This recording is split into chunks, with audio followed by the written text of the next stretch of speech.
kind of weird. I live in a building that's very Twilight Zone-ish. It's either Asian people or elderly Jewish people, which leads to a fascinating mix. You get on the elevator and the Asian people won't look at you. The elderly Jewish people let the doors slam in your face before you even get on the elevator. And it's like a cast of characters. You have this one guy, Larry, who's like a social recluse who lives down the hall in slippers and sweatpants all day long.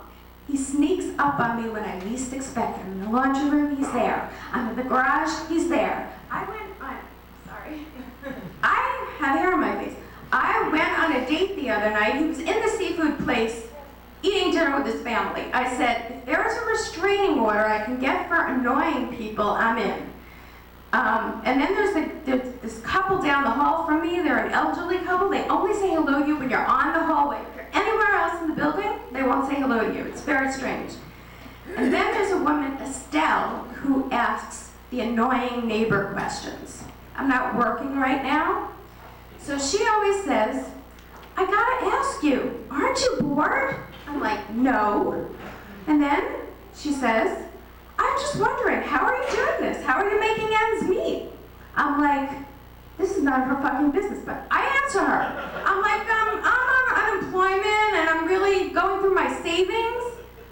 I have a pact with myself. If she asks me again, I'm going to tell her, you got me. I'm a prostitute, and my pimp beats the shit out of anybody who asks me questions. So yeah, being single, you have the humiliating experience of having to meet men in strange places. I end up going on speed dating, which is like adult, humiliating musical chairs. You go for 4 minutes and you're on one date, then you ring the bell and you're on a date with another person. And I say to myself, how much can a guy fuck up in 4 minutes? Well, apparently a lot. The last time I went, first guy was an Israeli drunk guy. He said, you're so nice and you're quite zaftig. I said, zaftig? Do you know what zaftig means? He goes, it means joyous and happy. I said, no it doesn't, it means fat. So, that was my first man. Then I met a bunch of other nerdy, horrible people, and the last guy was a blue-eyed guy with brown hair, gorgeous, sitting at the table. I sit down, I say, so what do you do for a living? He says, I'm a veterinarian. It's like bells went off. My mother in Long Island is crying. Everybody's like, this is it. I sit down. I said, where do you work? He goes, I work at a research lab, naming and killing animals. We argued for 4 minutes.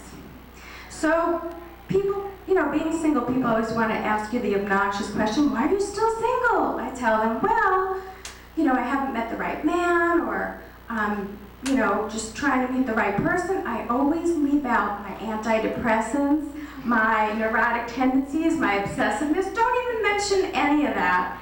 And every once in a while, I do end up having to have sex with someone. But I do it out of guilt only. And I basically feel like they're coming over my house. I feel I should be a good hostess. I should offer them something. This is for you. Seacrest out. That's American Idol. So thank you. You guys have been great.